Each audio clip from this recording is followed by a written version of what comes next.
Best of r/Tales from Tech Support episode 89. Subscribe for Reddit videos daily. So this happened a good few years ago, SBS 2008 many years ago. I need to try and withhold a good few details as I enjoyed my time working for the company and I would not want to inadvertently give away the folks who had the issue. Back when I started in IT, the sort of roles I had was workshop prepping new machines for customers for the MSP I worked for. I enjoyed it. Yeah, it was all manual, but I got to sit around the back undisturbed, and fortunately for me with our project's engineers. I learned so much secondhand from sitting with those guys. It really benefited me. Some chatter comes from the lunch table. One of our customers has had their SBS server go out. No life from it at all after the engineer on the phone went through the usual troubleshooting, so once he had his lunch he was going to travel out and have a look. In the small chance people don't know, SBS stands for Small Business Server. It came with Exchange and AD installed as well as a few other neat tricks, which to this day I will say was a good idea for companies under 50 users.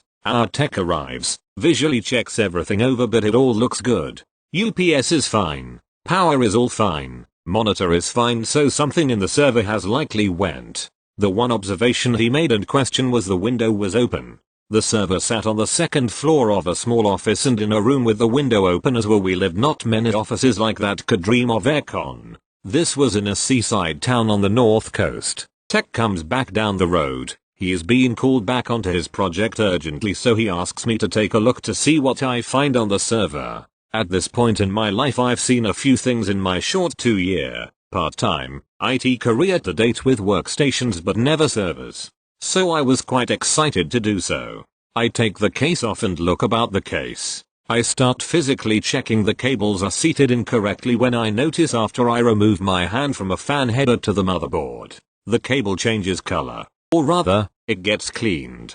But it's not dust. I wipe a little more and then my eyes start to pick up on the trail of destruction. That whole corner of the motherboard is likely turned black. Capacitors coated as well. But it's just on one side.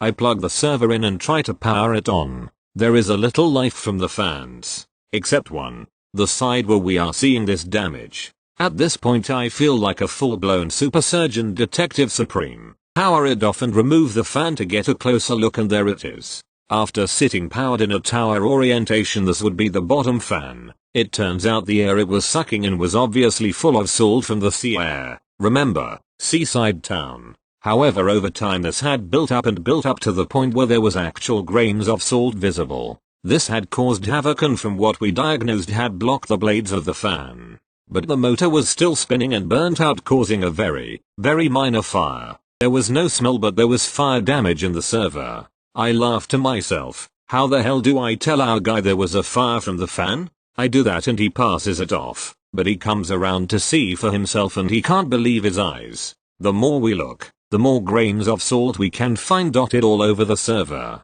He goes and speaks to our CEO and he comes for a look as well, and he too is astonished at what he is looking at. The general theme of conversation is the server is in warranty, the insurance will pay out as well, but we cannot believe this fire did not become a bigger issue. TL. Doctor, server fan got clogged up with salt and caused a small fire in the SBS server. Thanks for reading. I do have pictures I took at the time someplace. I might make it a follow-up post in the future if people are interested. Thank you. Next. My field is somewhat specific, so I will be vague about a lot of product details. I spend the majority of my day helping dealers for my company troubleshoot electrical control systems over the phone. Depending on the dealer's level of experience, it can either be a productive interaction or it can be like helping grandma post pictures to the newfangled book face kids are using nowadays. Regardless of your level of experience, everyone is still susceptible to the occasional brain fart. That is where our story leads today. I picked up a call from a tech we will call Roger. He is generally a good guy and has a few decades of experience. He had been suffering through a day plagued by Murphy's Law, and now a brand new control panel wouldn't even function. It would run perfectly in state 1 but would throw a temper tantrum if he tried to put it in state 2. It is important to note that state 1 and state 2 each have their own dedicated wire.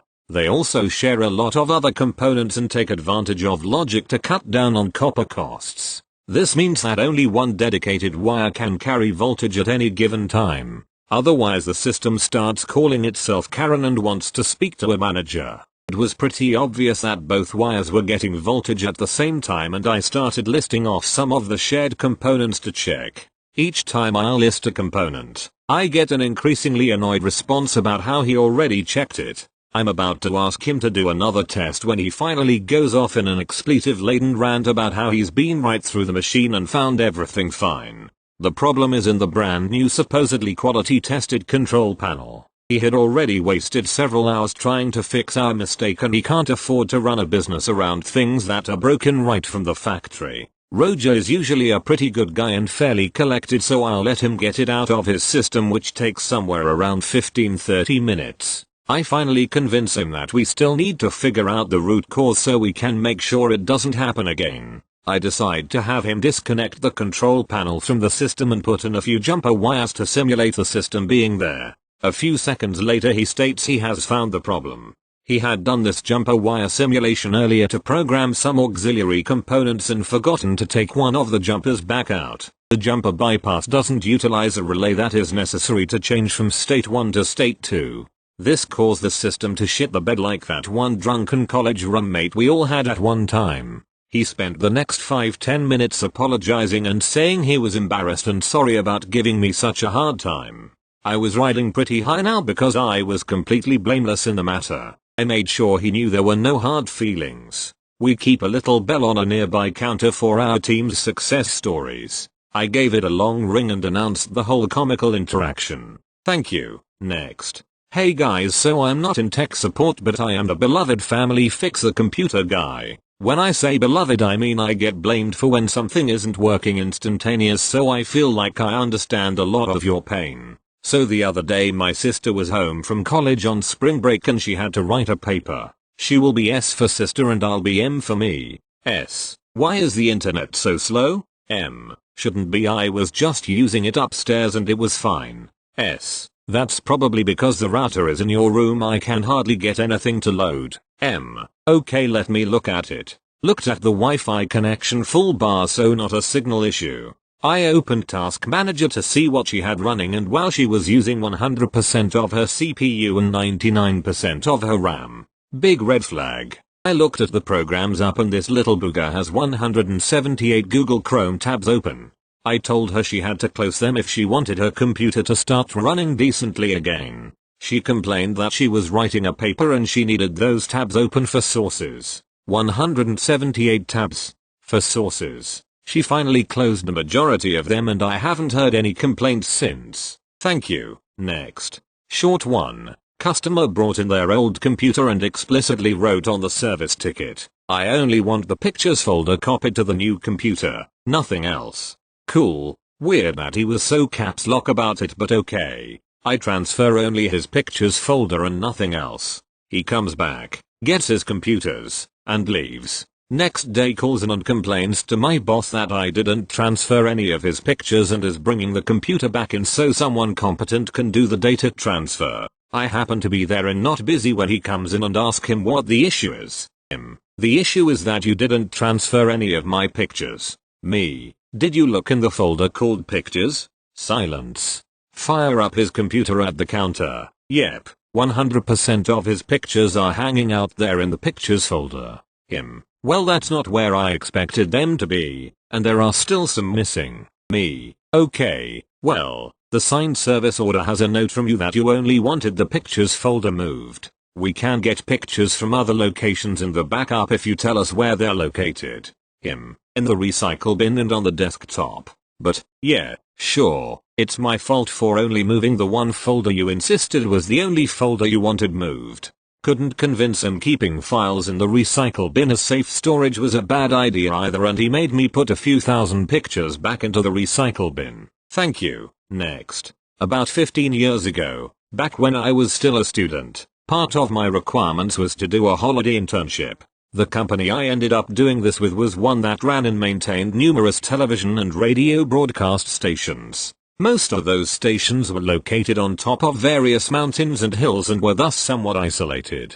Each station had a telemetry system that monitored various aspects of the station. such as temperature, etc., and reported this back to the main office. One day the system just went completely offline for one of the stations. No matter what, we just couldn't get through to it, so the only option was to physically go to the station to see what the issue was. So, we go on about a 2 or 3 hour drive to get there. Everything seemed fine from the outside, so we go inside to check. Sure enough, the PC that runs the station's telemetry system was completely dead. No lights, no response when pressing the power button, nothing.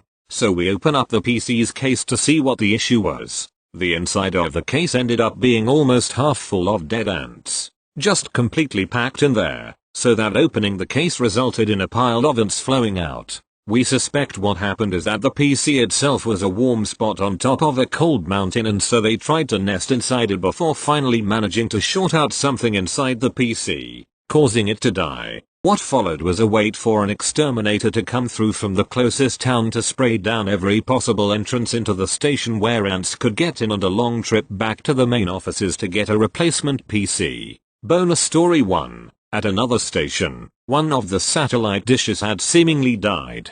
Inspecting the dish itself, we found that the issue had been that a bee crawled into the LNB and died. Bonus story 2. One station had a rather grumpy old tortoise living in the area. One that hated humans. Each time anyone went out to that station, they had to keep a lookout because this old tortoise had a habit of withdrawing his head into his shell and then would try to ram people in the ankles with the edge of his shell. Thank you. Next. I was working internal technical support for a large firm. So one evening I got a call with an unusual question. How do I get something removed from the firm's internal employees homepage? I don't think we had ever gotten a question like that before, as we usually resolve questions related to the laptops that the staff and suits carry. But we keep contacts to other departments as needed. So I gave my usual spiel about how I didn't have that information right away, but I'd be happy to find out and contact him back with who he needed to reach. He said something like that's just not going to work, and asked me to humor him for a few moments and visit the intranet page in question. While I'm pulling it up, he asks if I'm aware that our company tabulates the votes for a major entertainment awards show. I said that I'd indeed been told that. He then had me look at the poll of the day, a usually frivolous survey of homepage visitors on some sports or pop culture topic. That day's poll was, what piece of media entertainment should win the Major Entertainment Award, listing several likely nominees. Do you see the problem here? He asked. I had to agree. Out of context, it could be taken to hint that our company might have a favorite to win. Now, realistically this would have no impact on the assigned task, but they take the whole appearance of impropriety thing deadly serious, and obviously the poll had to go. The caller then said, okay, I'm the senior partner in charge of the Major Entertainment Award contract, and here's what's going to happen. I'm going to stay on your line while you make whatever calls you have to, and I'm not going to drop off the line until the poll no longer appears on the website. I need your undivided attention to this issue until it is resolved. We got partner calls all the time, so I wasn't exactly fazed, but the issue and its importance were so plain it was easy to decide to go right along with his plan. I let my manager know, she agreed, and I spent the next 45 minutes or so alternately updating the caller and making and escalating to appropriate contacts to find someone with the authority and ability to clear the poll from the site. He was quite polite and patient so long as he knew that I was staying on task. Eventually I found the right person and they took care of it. So all in all it was a pleasant interaction, but one of the more interesting nights I'd had on the job. Thank you. Next. I have a user who has many dozens of shortcut icons from software installs on their desktop. So many there's more icon than visible desktop, with many icons overlapping due to lack of space. Apparently they've never met a download link they don't like. Almost all of it is garbage they don't need and don't even understand what it's for. How do they launch software? By slowly visibly scanning the jumbled disarray of icon clutter till they find either the Chrome or LibreOffice icons, which is what they run 99% of the time. Neither of which they will allow me to at least move top left, or somewhere else easily locatable, let alone allow me to delete the pointless shortcuts, or better yet uninstall the crap. They do not understand what a shortcut is, and despite installing vast quantities of shite, They fear it being removed. They also outright ignore the very same shortcuts in the taskbar's quick launch bar, and pin to the start menu. Always with a tedious searching of the desktop. Every bloody time.